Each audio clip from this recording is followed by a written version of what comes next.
Amogela dikgang tsa Lesedi television tse di go kopanya le nna Thabang Metsimabe a re simolole ka go leba tse di gogang kwa pele. Banka ya Botswana e nonotsha babega dikgang ka go ba rutuntsha go bega botoka ka tsa madi le itsholelo. Batho ba Nigeria ba boela gae go tswa Aforika Borwa jaaka dikgotlhang kgatlhanong le batswa kwa di tsweletse. Fa ba tsaya karolo mo ithutuntshong ya bakatisi ya FIFA ba rotloediwa go abelana dikitso le balaodi ba metshameko. Wetso di amogele.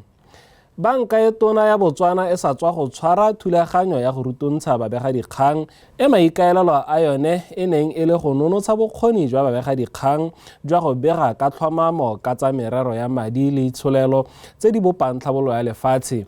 Thutuntsho e ke karolo ya maitlamo a banka a go direla ditirelo mo pontsheng le go nna le boikarabelo. Mogolwane wa ditirelo tsa dipuisano le dikitsiso kwa bankeng Dr. Samogano Mosanako o kopile babega dikgang go tsaya dipego tsa madi ka tlhoafalo a tlhalosa fa di na le seabe se segolo mo go itsiseng setšhaba ditshwetso tsa melao le dikitsiso tsa madi. Ithutuntsho e ne e itebagantse gape le go tlhomama ga matlole a puso go newa ditiseletso ga dibanka go gweba mono le dikgwebo tse di amogelang dipeeletso mme se dibanka ga mmogo le go tokafatsa makalana a dibanka jaaka Fourth Clearing and Settlement Window le Botswana Interbank Settlement System e maikaelelo a yone e leng go tokafatsa maitemogelo a bareki a go bona matlole ka nako.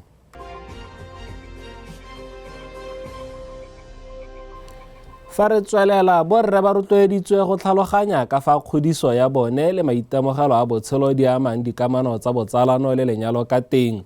Thotloetso e dirilwe kwa bokopanong jwa Man Cave mono Gaborone Bosheng. Dibui di ne tsa amogana le batsaya karolo fa dikgwetlho tse dintsi tsa botsalano di bakiwa ke go sa tshwaneng ga go itshetlela ga malwapa, mekgwa ya botshelo le ditsholofelo.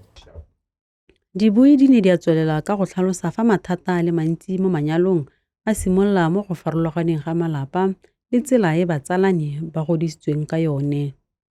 Ba tsweletse ba supa fa batho ba tsena mo dikamanong ba rwele dikakanyo, maiteko, maitemogelo le dikgobalo tsa maikutlo tse di ka amang botshelo jwa lenyalo. Ba kgothaditse gore batho ba tshwanetse go atamela dikamano ka tlhaloganyo e bulegileng le ponelopele. I had gotten into an institution, but guess I told them, what is this institution about? You understand me? And then get into another level. I was dealing with wounds, you understand? Me personally, before meeting my beautiful wife. By the way, she's beautiful, man. She was here, you guys say something. My wife is beautiful, man. Yeah, Brigadier Peg, man, she's all that, man. She drives me crazy, man. But I had wounds, you understand? You understand? I had my own wounds. Now, what am I getting at? Marriage or family is going to expose your wounds. I wouldn't want to say marriage or create wounds. Wounds are always there. You understand? From a tender age. My encounters in life, you understand? I had my own wounds. So I'm going to cite a few examples. It's called a father wound. If you encounter a person without a father, a man or a woman, they are mostly likely to lack identity or trust because direction. Are you following? You are likely to meet a man or a woman who has been rejected. That's a crazy wound. They tend to distance themselves in a marriage setup. Just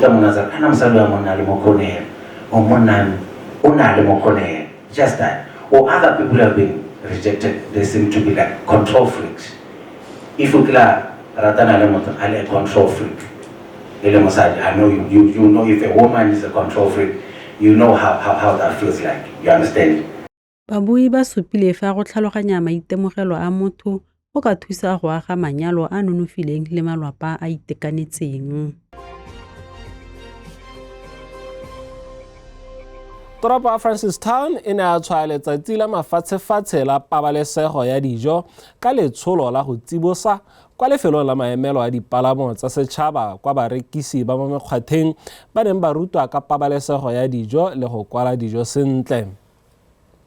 Bagolwane mo lephateng la tikologo le boitekanelo ba tlhalositse fa go ka dijo ka mokwalo go le botlhokwa ka go dira gore go kgone go latedisiwa dikgetsi tsa go tsenwa ke botlhole mo dijong, mme ba tlhagisa kgatlhanong le go rekisa dijo tse di senyegang ntle le go tsenngwa mo setsidifatsing. Setlhopha se gape se ne sa dira tlhatlhobo ya mafelo mme sa gakolola barekisi gore melawana ya pabalesego ya dijo e tshwanetse ya latelwa go sireletsa bareki. Botlhokwa jwa go labela product ke gone go supa gore sa ntlha product e tswa ko kae, e dirilwe ke mang, e dirilwe ko kae, e dirilwe ka eng. Go itsa gore motho o mongwe a tle a go botsa gore product e tswa ko kae, e dirilwe ke mang, e dirilwe jang. Ke go supa gape gore le ga motho a na le dilo dingwe tse e leng gore ga a di rata, a ba ka kgona go bona mo producteng e leng ko morago gore e tsentse eng le eng metswako ya teng. Then e be supa le gone gore e tswa ko kae. Label ya rona ya Botswana, flaga ya rona ya Botswana e botlhokwa thata go marketa lone lefatshe la rona. Le go supa gone gore le re ka moso motho a re le senana ba re mme ka re se santsang sentle ke se jile ko be re ka kgona go rectify gore problem e dula ga kae sentle be re ka kgona go baakanya.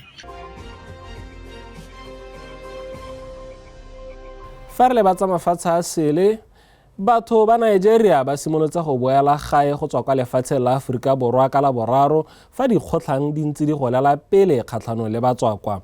Ditlhopha tse di ipapanneng ka dibetsa di ntse di batla gore batswakwa ba ba senang mokwalo ba tswe mo lefatsheng leo, mme go begilwe ditiragalo dingwe tsa tiriso dikgoka le go thuba.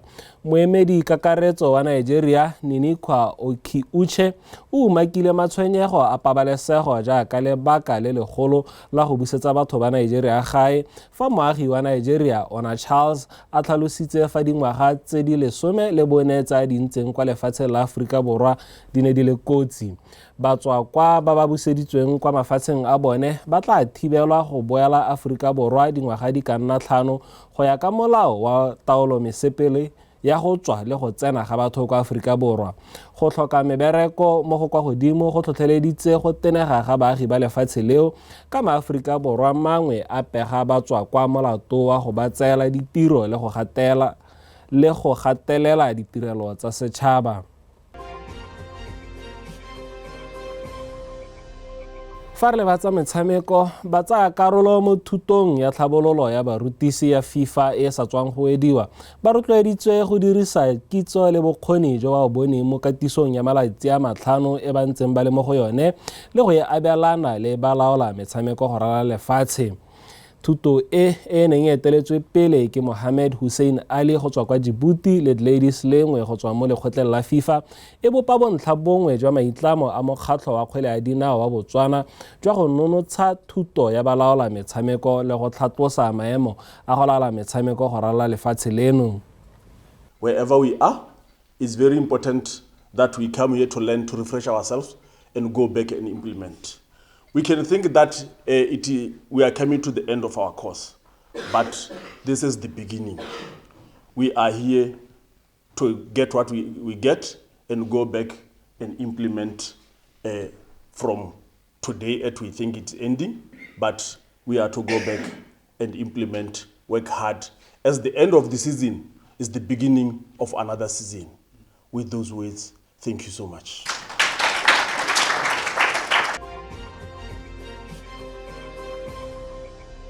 Lebelo la go ipatlela phatlha go nna modulasetilo wa lekgotla la kgwele ya dinao la Francistown le tsweletse ka go gotlela pele fa moeteledipele yo mo setilong Carlos Motaung le yo mo gwetlhang molapisi morapedi ba batla ditlhopho mo baemeding pele ga ditlhopho tse di rulaganyeditsweng Seetebosigo a le malatsi a le 14.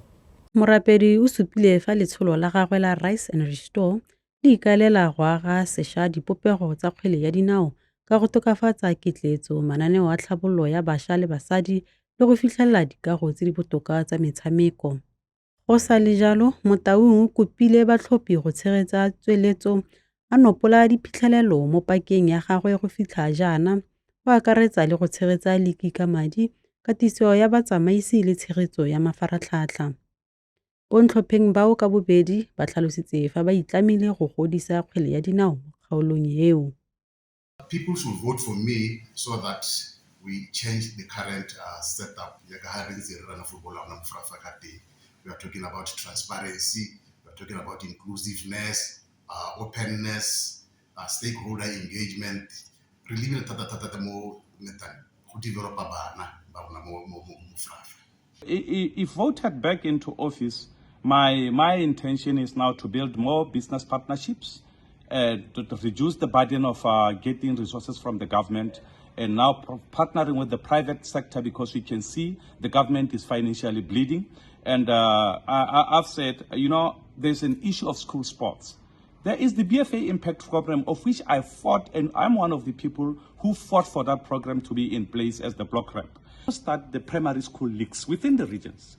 So my role is to now from here be in consultative meetings with the PTAs, consultative meeting with the teacher organizations, consultative meeting with the school leadership to say, how do we set up the project? Of course, not leaving out the BNAC, because Rebabwanaha program is their baby. So we know with those collaborations and with those partnerships, jointly working together, we will start our football bottom up now. We will focus more onto grassroots, because without grassroots, we are basically doing fuck all in our football.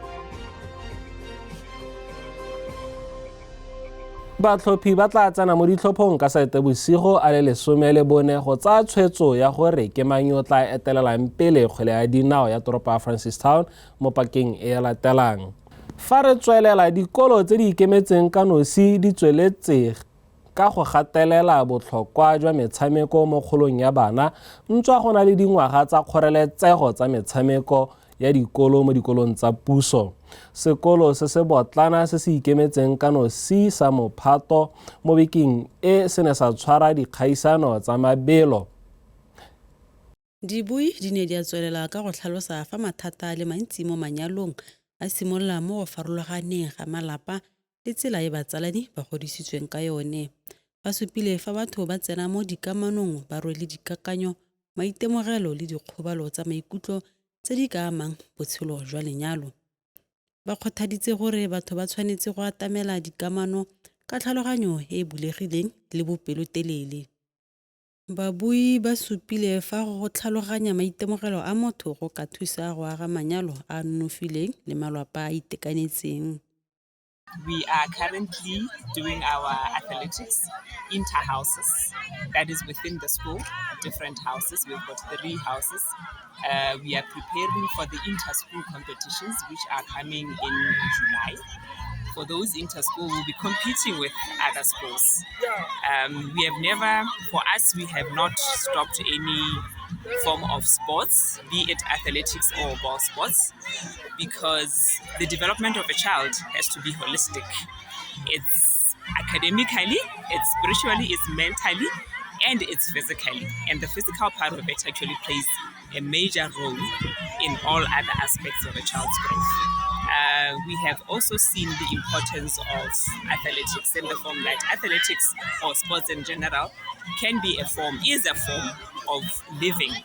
A child can actually get sponsorships specifically for their excellence in sports. Dikgaisano tse di tla jaaka lefatshe la Botswana le simolisa gape mananeo a metshameko le botaki kgotsa bodiragatsi mo dikolong ka tshwaragano le lephata la metshameko le thuto go tswa kwa moding fa legato la dikolo tse di potlana le itebagantse le thuto ya go itshidila mmele, katiso ya motheo le dikgaisano magareng ga dikolo. Dikgang tse di felela fa tse neng di go kopantse le nna Thaba Metsi Mabe go tswa mo go nna barulaganyi le lekoko lotlhe la dikgang tsa Lesedi Television ra re itumelele mananeo a mangwe a Lesedi Television.